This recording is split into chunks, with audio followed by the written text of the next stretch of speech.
Meta. Pause. Sex. 5. But Patricia didn't care about the law. She fell in love with Robert and she made a conscious decision to have a child with him, knowing that child would be born illegal. Trevor's birth itself was an act of rebellion. His very existence was a crime. After Trevor was born, Patricia couldn't walk outside with him. If police saw a black woman with a light-skinned child, they would immediately know the child was mixed and arrest her. So Trevor spent much of his early childhood hidden. When police came to the neighborhood, his mother would stuff him in closets, under beds, or in wardrobes. She would tell him, "Don't make a sound, don't even breathe loudly." Trevor would later write in his memoir, Born a Crime, "I was like Anne Frank, except I was hiding from the government, not the Nazis, and my crime was being born the wrong color." Trevor's mother, Patricia, was an extraordinary woman. She was deeply religious, fiercely independent, and determined to give Trevor opportunities despite the system designed to crush them. Patricia worked multiple jobs to support Trevor. She was a secretary, she sold food, she did whatever was necessary, but more importantly, she educated Trevor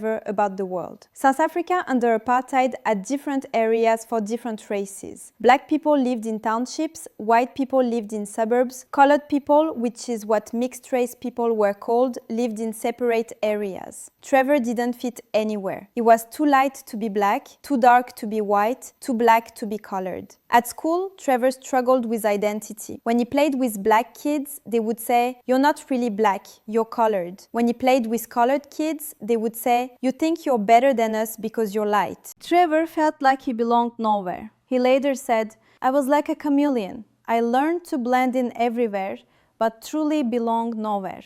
But Trevor had one gift that saved him: humor.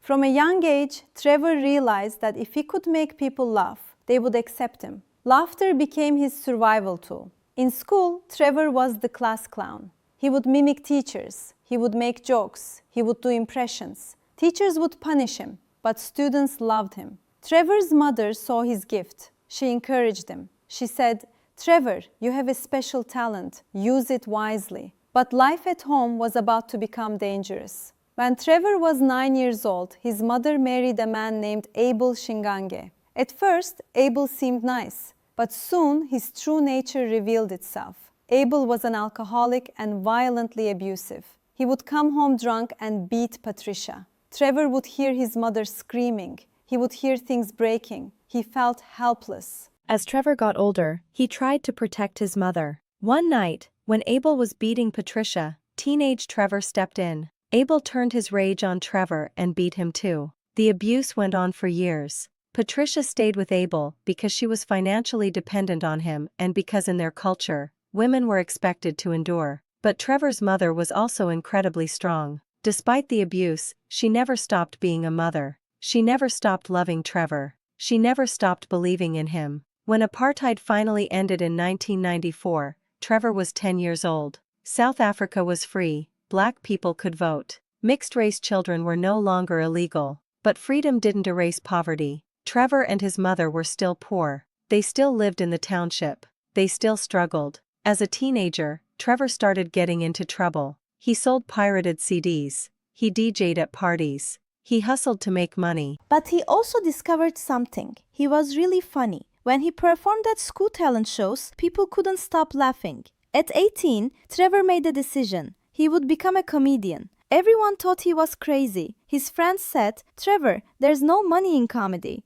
especially not for a black comedian in South Africa." But Trevor didn't listen. He started performing at small comedy clubs in Johannesburg. The pay was terrible. Sometimes he performed for free just to get stage time. But Trevor was learning. He was studying comedy. He was figuring out how to tell stories that made people laugh and think. By his early 20s, Trevor had become one of the most popular comedians in South Africa. He hosted TV shows, he did radio, he performed to sold-out crowds. But Trevor wanted more. He wanted to perform internationally. In 2011, Trevor performed at the Edinburgh Fringe Festival in Scotland. It was his first major international performance. The reviews were incredible.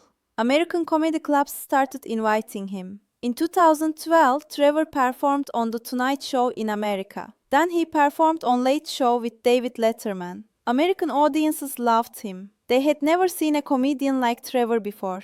He talked about growing up in apartheid. He made jokes about race and identity. He was funny but also deeply intelligent. In 2015, something incredible happened.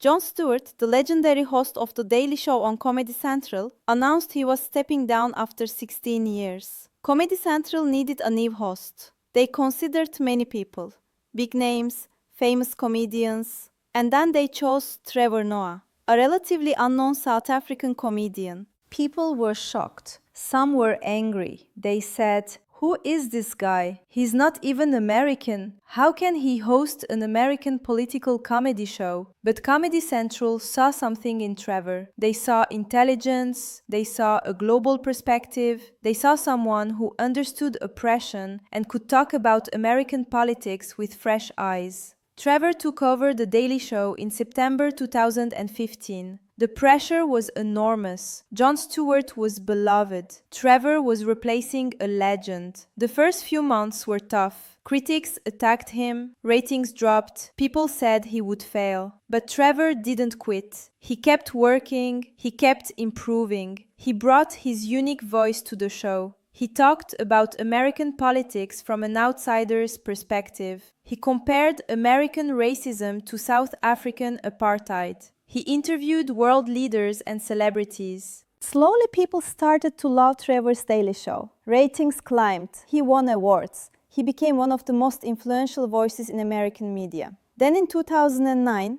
something horrific happened back in South Africa. Trevor's stepfather, Abel, shot Trevor's mother, Patricia, in the head. Trevor got the call while he was in New York. He flew back to South Africa immediately, thinking his mother was dead.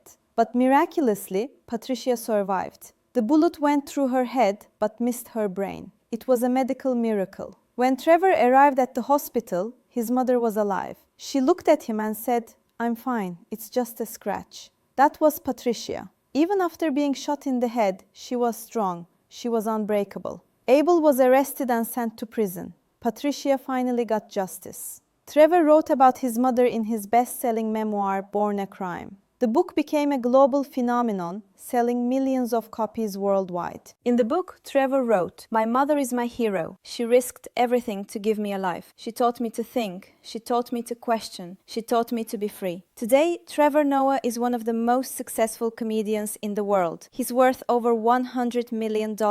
He hosts The Daily Show. He performs sold-out comedy tours globally. He's a best-selling author. But more importantly, Trevor uses his platform to talk about important issues: racism, inequality, politics, identity. He hasn't forgotten where he came from. He supports charities in South Africa. He speaks about apartheid to educate younger generations. In interviews, Trevor often says, "I was born a crime, but I refused to live like one." Trevor Noah's story teaches us powerful lessons. First, your birth circumstances don't define your destiny. Trevor was born illegal but became globally celebrated.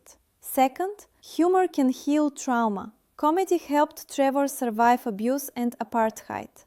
Third, mothers shape futures. Patricia's courage gave Trevor everything.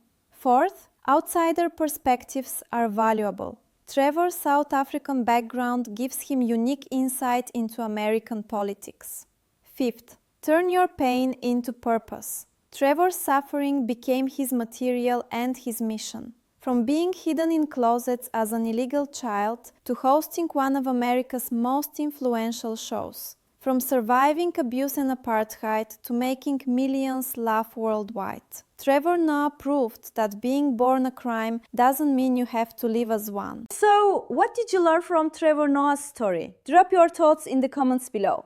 If this story moved you, hit that like button and subscribe for more incredible African success stories. Next week, we are bringing you the story of Serena Williams, the girl from Compton whose father trained her on broken tennis courts and became the greatest female athlete of all time. You don't want to miss it. Thank you for watching, and remember, you are not defined by the circumstances of your birth. You are defined by what you do with the life you are given.